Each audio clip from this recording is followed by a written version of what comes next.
France against Australia. I mean, Andy, France have been so unlucky with injuries to key players. I mean, losing Nkunku and losing Karim Benzema, the Ballon d'Or winner, the top player in the world over the last 12 months or so.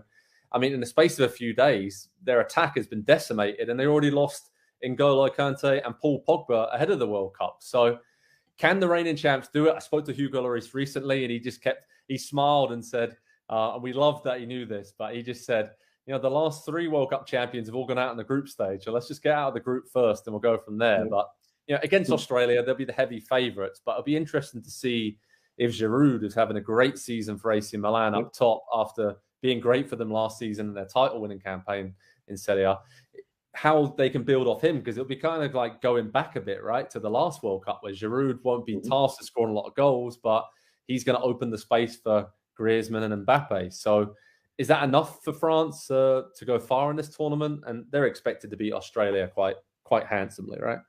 Yeah, all of those injuries, and they're still going to be able to start Mbappe. They're still going to be able to start Griezmann. They're still going to be able to start Ousmane Dembele. The midfield's probably going to look something like Camavinga, Tchouaméni, and I don't know, Adrien Rabiot. That's a really, really solid midfield. And I think actually, no team in the world would want to or think they could withstand losing the quality of Kante, the quality of Pogba, the quality of Benzema, so close right up before the tournament.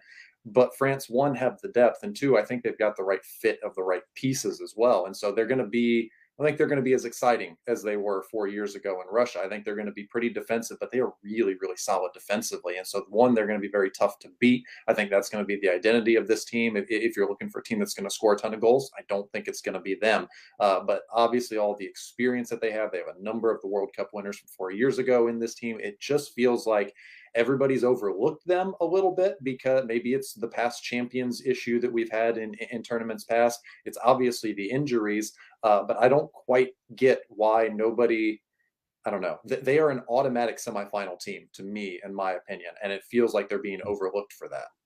Yeah, I think I'm with you. I think maybe have them going to the quarters. I think maybe these injuries might just catch up with them. But still, just a decent group, I think, for them, and they're expected to get out pretty easy. But a word on Australia, Nick. I mean, they made it through the continental playoffs. Some interesting players there that we kind of know from Premier League circles and around Europe. But Matt Ryan in goal, we know all about him.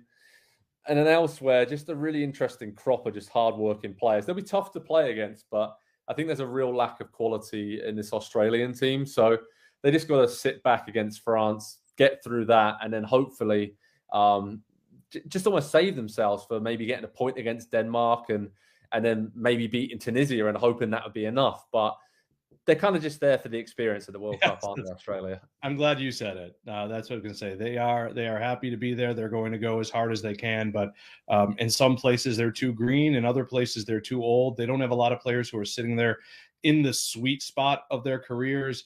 I know we like to think that Matt Ryan can turn out well, he's not that old, but turn back the years and make some stops. But, I mean, they're still leaning on an Aaron Moy and a Jackson Irvine.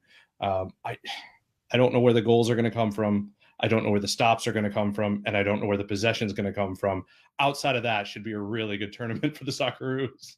Oh, wow. Yeah, they will not be bouncing around with joy, I feel like. But maybe they will. Maybe they'll shock us all and shock France. But that's going to be a really fun game, I think, for the neutral, just to see how this France team reacts to losing so many key players and seeing some of the new generation coming through and giving a really big role to try and help France defend their title. As I said, Hugo Lloris just wants to get out of the group, so he's setting the bar pretty low.